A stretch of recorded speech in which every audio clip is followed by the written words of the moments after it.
Cool. So I'm back here at my profile. Let's find out more about groups. All right. If you just go to groups here, you're going to see all the groups that you're a part of. If you've just started, you're not going to see a whole lot of groups at all. But you can see we've got the March logistics page here that I got invited to by Shepard, the fundraising group that I put together in the last video I made, and committee chairs and housing. So what happens if I want to create a new group, like a subcommittee group? I can go up to here, go down to groups, and then nicely right there is a create a group link. And once I do that, it will bring me to groups. I can change my group. So let's call this Subcommittee on Mania. There we go. Crazy times. All right, so I'm going to clearly delete this group, but Subcommittee on Mania. And if it's just like a normal group doing general things on the site, just leave it a public group.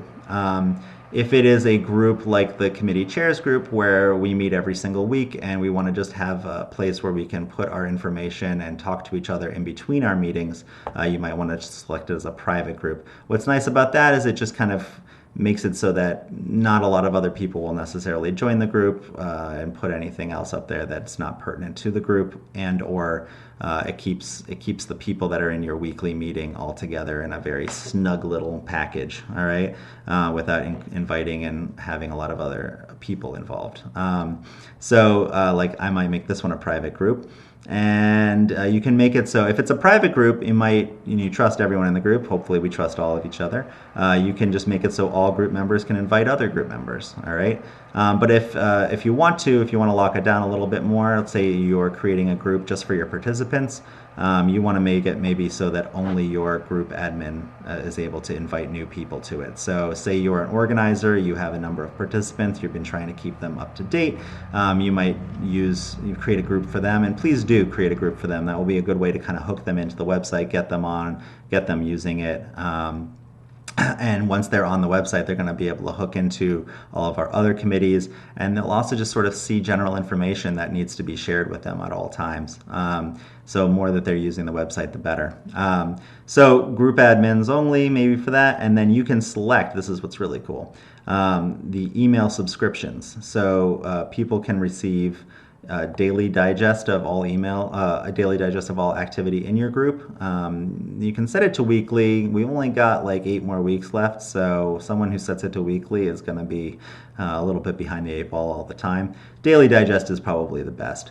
Maybe if it's a participant, maybe if it is just for your participants to get involved in, you might want to send a weekly one because you're used to sending a weekly email. This will kind of bundle everything that goes on in the group in the email. All right.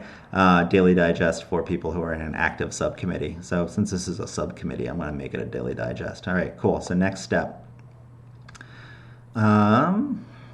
Next step is the cover photo. Cool. So if you are watching this and you wanted to see sort of how to put up your profile photo, this is basically exactly the same process. I'm going to do that. I need to delete this too because I made that picture the picture of another group. You know what I'll do though? I will make it up here so it will look different. Cool. So I can crop the image that way. You don't have to just drag the box around. You can resize the box, etc. But it's just so it makes it a square. It asks you to crop it. So next step. This is sort of an extraneous step. It might go away. So if you find that you're watching this video and then you don't see this documents thing, it may be that I just killed it. But anyway, you can make it so that all group members are able to upload documents to the group, or you can just set it so that moderators are able to, admins and moderators. All right, and then the cover photo, let's do that one. And you'll see that gets dropped right in there. Bam. All right, cool. And now it does prefer like 1080 by 224 or something like that. If you're really like feeling obsessive and you want to go into your image editor and crop it to that exact dimension, go for it. Like I'm obsessive and that's what I did with that, but it's not expected. And honestly, the cropping for this or even putting a picture up is not terribly important for this. Just make sure that your group has a profile image though.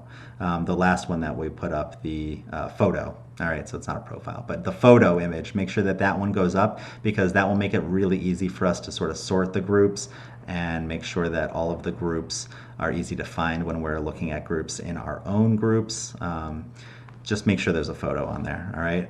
And it's the little things that make these sites work, and photos is going to be a big piece of it. Cool. So go to the next step.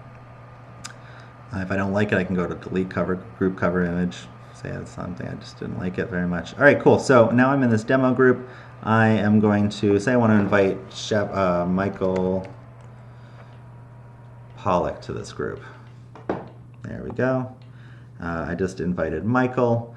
So now he's going to be part of the group, and you can go through and you can look for other people, or you can type their names in. This is a little slow, but it will work. You just give it like a little longer than you expect it to take, and it usually pops up with the person. Now, if it doesn't pop up with someone, it may be that their name is not in here correctly.